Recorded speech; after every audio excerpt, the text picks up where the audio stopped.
Man, this grain is just so funny. Hello. Last week I was chopping the mortises, and this week I haven't really gone too far in chopping mortises because I just have been really busy with everything else, and I didn't get a lot of time to spend in the shop. I know I picked up a few new subscribers this past week, so welcome. I am building a workbench. This is a series of building a workbench, and you can check out the rest of the series over here. So what I'm doing today is I'm trying to force myself to remember to hold the chisel perpendicular to the face, because I noticed that I wasn't paying a lot of attention in the last mortise I chopped over here. And the perpendicular walls of the mortise will ensure that my overall structure is also perpendicular. Also helps for the glue surface to match up really well.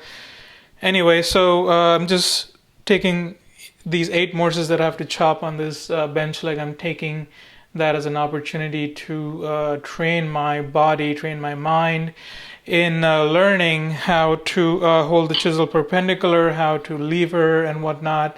I could go out, buy a mortising machine, or I could just drill a hole for the mortises, but that won't teach me how to be better at chopping mortises. In the future, when I do other projects that require a lot of mortise chopping, maybe with compound angles, I will need the skill for doing those kind of activities very easily.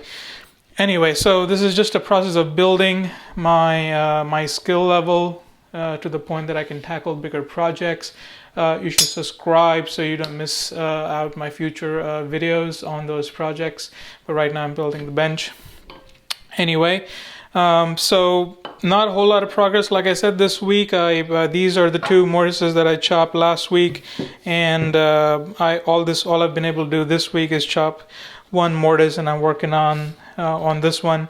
So I'm going to take it as it comes. But I've just been very busy with work. I have a travel plan maybe for work next week, so it might be tricky for next week as well, but I'm going to try to do my best. But either way, I will let you go. We'll keep this video really short. If you haven't seen my video on chopping the mortise, go over here and check out that video. That was from last week. Next week, hopefully I'll have a few more mortises chopped, and I'll be ready to start chopping the haunches at the ends of the mortise for the other 2 legs. So I will see you then.